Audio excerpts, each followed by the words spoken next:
Hi, nice to see you again. Today I just wanted to show you this. This watch is a Kenzo watch. It's about 10 years old. It was given to me not working, and the strap had delaminated. It's a 3-layer strap. It has a central core, has an outside leather outer and an inside leather, genuine leather inside part.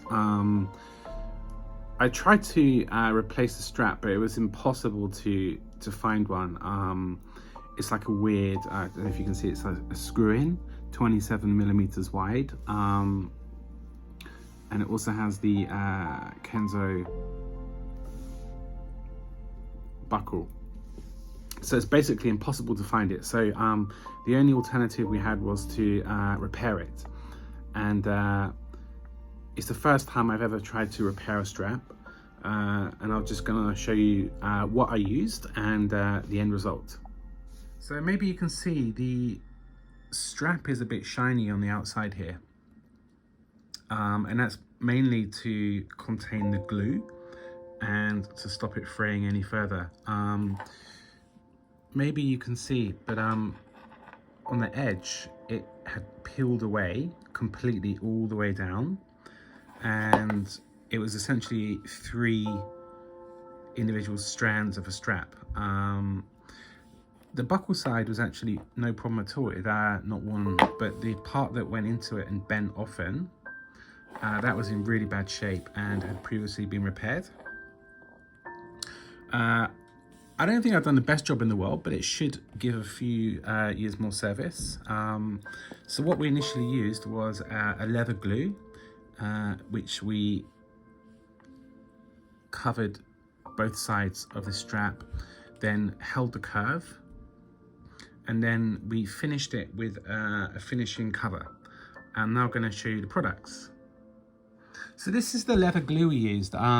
It's a Japanese brand called Seiwa, and they are quite famous for making leather products. And this is basically a standard leather adhesive.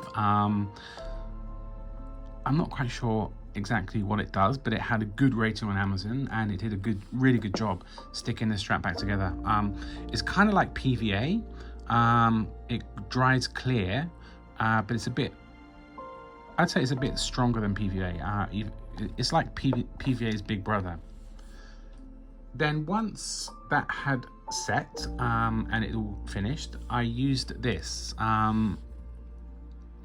Maybe you haven't heard of this brand before, Dablox.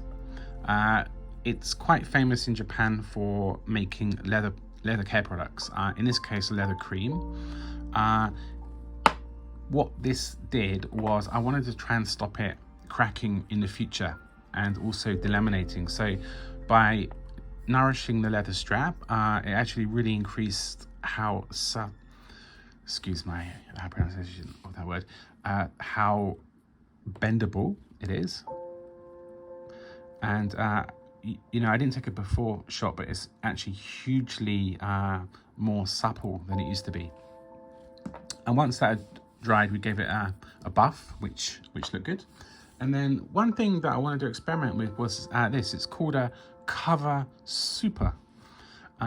It's leather edge finisher for the professional. Well, I'm not a professional, I'm a complete amateur. It's the first time I've ever done this.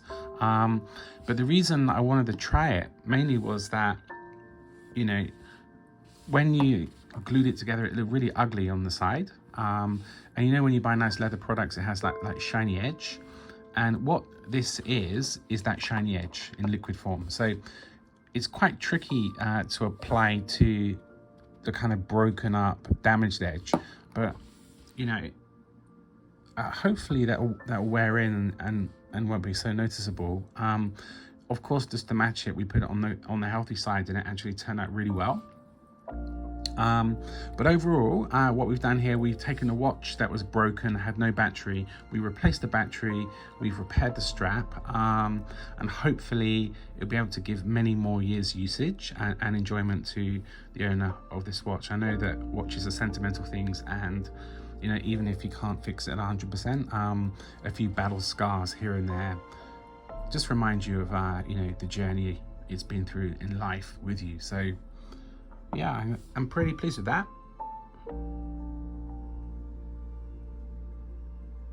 See you next time.